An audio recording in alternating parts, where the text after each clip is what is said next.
فضائل نماز۔ بسم اللہ الرحمن الرحیم۔ حضور اقدس صلی اللہ علیہ وسلم ارشاد فرماتے ہیں کہ میرا دل چاہتا ہے کہ چند جوانوں سے کہوں کہ بہت سا ایندھن اکٹھا کر کے لائیں، پھر میں ان لوگوں کے پاس جاؤں جو بلا عذر گھروں میں نماز پڑھ لیتے ہیں اور جا کر ان کے گھروں کو جلا دوں۔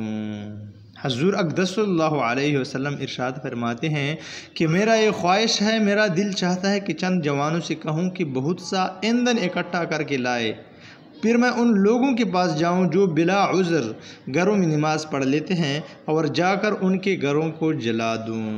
شیخ صاحب فائد میں لکھتے ہیں، نبی اکرم صلی اللہ علیہ وسلم کو باوجود اس شفقت اور رحمت کے جو امت کے حال پر تھی اور کسی شخص کی ادنا سی تکلیف بھی گوارا نہ تھی، ان لوگوں پر جو گھروں میں نماز پڑھ لیتے ہیں اس قدر غصہ ہے کہ ان کے گھروں میں آگ لگا دینے کو بھی آمادہ ہے۔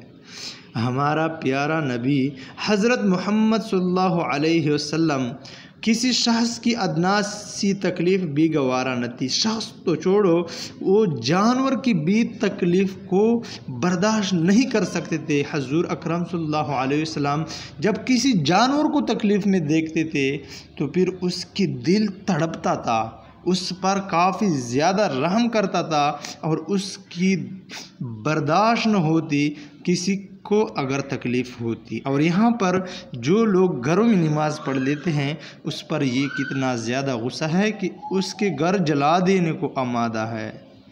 تو اس لیے گھر میں بلا عذر کبھی بھی نماز نہیں پڑھنا چاہیے۔